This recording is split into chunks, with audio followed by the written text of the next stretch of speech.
여러분 반갑습니다. 건강행전입니다. 오늘도 지난 영상에 이어서 다이어트 영상입니다. 정말 중요한 주제 호르몬입니다.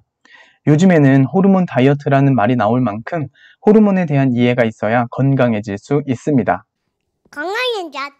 호르몬이란 우리 몸의 신호체계입니다. 배가 고플 때 입에 침이 고이는 것, 스트레스 받았을 때 나오는 코르티솔 호르몬, 배부를 때 나오는 렙틴 호르몬 등등 무수히 많은 호르몬들이 각각의 기능을 수행하며 신체 기능을 조절합니다. 그 중에서 정말 중요한 호르몬 두 가지를 소개하려고 합니다.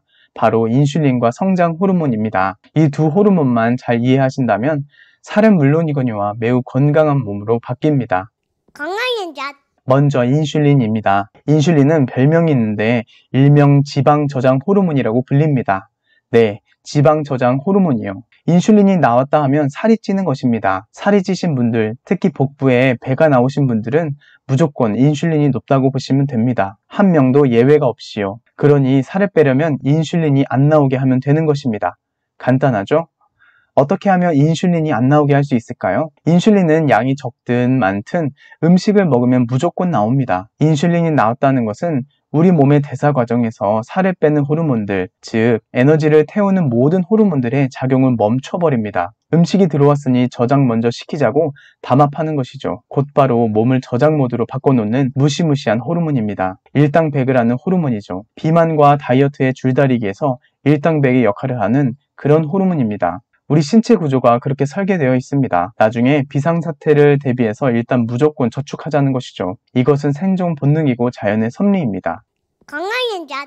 음식을 먹으면 무조건 인슐린이 나온다고 했습니다. 음식을 많이 먹는 것도 피해야 하지만 자주 먹는 것도 피해야 합니다. 그러니 반대로 인슐린을 나오지 않게 하려면 단식을 하는 것이 최선의 방법입니다. 음식을 안 먹으면 인슐린이 안 나오기 때문에 전략적으로 단식을 하시면 되는 것입니다. 이걸 라이프 스타일로 가져가셔야 하기 때문에 간헐적 단식을 추천드리는 것입니다. 평생 할 수 있는 생활 습관을 만드시는 것입니다. 우리가 잠자는 시간도 음식을 먹지 않는 시간에 포함이 되기 때문에 잠자는 시간 전후로 시간을 늘려서 18대 6 정도 하시면 인슐린을 줄이는데 매우 효과적이 되는 것입니다. 공복 시간 18시간, 음식 먹는 시간 6시간입니다. 저녁 6시에 식사를 마치고 다음날 아침을 굶고 12시에 점심을 먹으면 18대 6이 됩니다. 처음에는 좀 힘들 수 있습니다. 그럴 때는 공복 시간을 14로 하셔도 되고 16으로 하셔도 되고 점차 몸을 적응시켜 나가시면 되겠습니다. 인슐린은 어떤 음식을 먹느냐에 따라서도 나오는 양이 천차만별입니다. 여러분들도 아시겠지만 탄수화물에 큰 반응을 보이는 것이 인슐린인데요. 그 이유는 인슐린은 혈당과 깊은 관련이 있기 때문입니다. 탄수화물이 혈당을 크게 올립니다. 그래서 거의 상식이 되어버렸죠. 탄수화물을 끊어야 한다. 그래서 저탄고지가 각광을 받고 있는 식단인 것입니다. 지방은 탄수화물보다 상대적으로 혈당을 적게 올리기 때문에 인슐린이 쏟아져 나오지 않도록 하는 것입니다. 저는 극단적인 저탄고지는 찬성하지는 않지만 당뇨라든지 살이 찌신 분들이 다이어트 식단으로 비만과 당뇨 치료 식단으로는 적극 찬성합니다. 건강행전. 많은 분들이 저탄고지는 고기를 많이 먹는 식단으로 알고 계신데요. 절대로 그렇지 않습니다. 오히려 그렇게 고기를 많이 드시면 살이 찝니다. 왜냐하면 우리 몸에 필요 이상의 단백질이 들어오게 되면 그것을 간에서 처리를 하는데 탄수화물로 바뀝니다. 네, 과도한 단백질은 간에서 탄수화물로 바뀐다고요. 이는 곧 인슐린 상승이라는 결과를 가지고 오겠죠. 하루에 필요 이상의 단백질을 섭취하지 않도록 주의하는 것이 필요합니다. 보통 단백질은 성인 기준 자기 몸무게의 킬로그램을 그램으로 바꿔주시면 됩니다. 70kg이라면 70g 정도입니다. 부위마다 다르겠지만 고기의 대략 20%에서 30%가 단백질이니 하루 300g의 고기 정도가 적당한 적당량이라고 보시면 되겠습니다. 그리고 탄수화물도 탄수화물 나름이지 자연 음식 그대로의 탄수화물은 우리 몸에는 꼭 필요한 음식들이니 가공식품과 초가공식품으로 섭취하는 탄수화물만 줄이면 된다고 생각합니다. 면, 떡, 빵, 음료수, 아이스크림 이런 탄수화물이요. 건강행전. 그렇다면 이번엔 성장 호르몬입니다. 성장 호르몬은 아이나 청소년 때만 나오는 게 아닌가 하시는 분들도 계실 것 같은데요.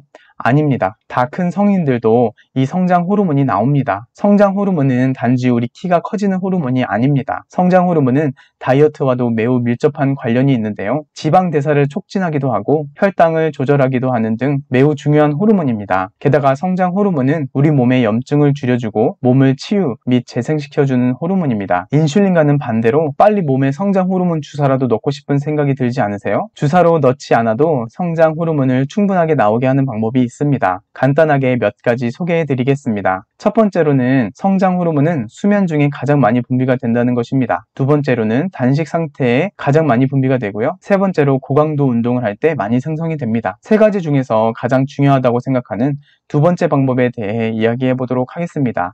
건강한 자, 성장 호르몬은 단식 상태일 때 가장 많이 분비가 된다고 했는데요. 일단 단식을 하면 소화에 사용하는 모든 에너지를 최소화합니다. 우리 몸에선 음식을 잘게 쪼개는 소화 과정에서 많은 자원을 사용하게 됩니다. 수많은 효소와 에너지가 소모되죠. 단식은 이 소화에 사용되는 모든 효소와 에너지를 살을 빼고 몸을 청소하는 데 주력을 다하도록 하는 방편인 것입니다. 그래서 아이들이 한번 끙끙 앓아서 음식을 먹는 둥 마는 둥 하루 이틀 보내고 나면 키가 쑥 크는 걸 볼 수 있죠. 옛말에도 아프면 키가 큰다 라는 말이 다 일리가 있는 말인 것입니다. 그러니 키를 크게 하고 싶으신 부모님들은 아이들에게 규칙적으로 먹이시되 공복 시간도 선물해 주셔야 한다고 생각합니다.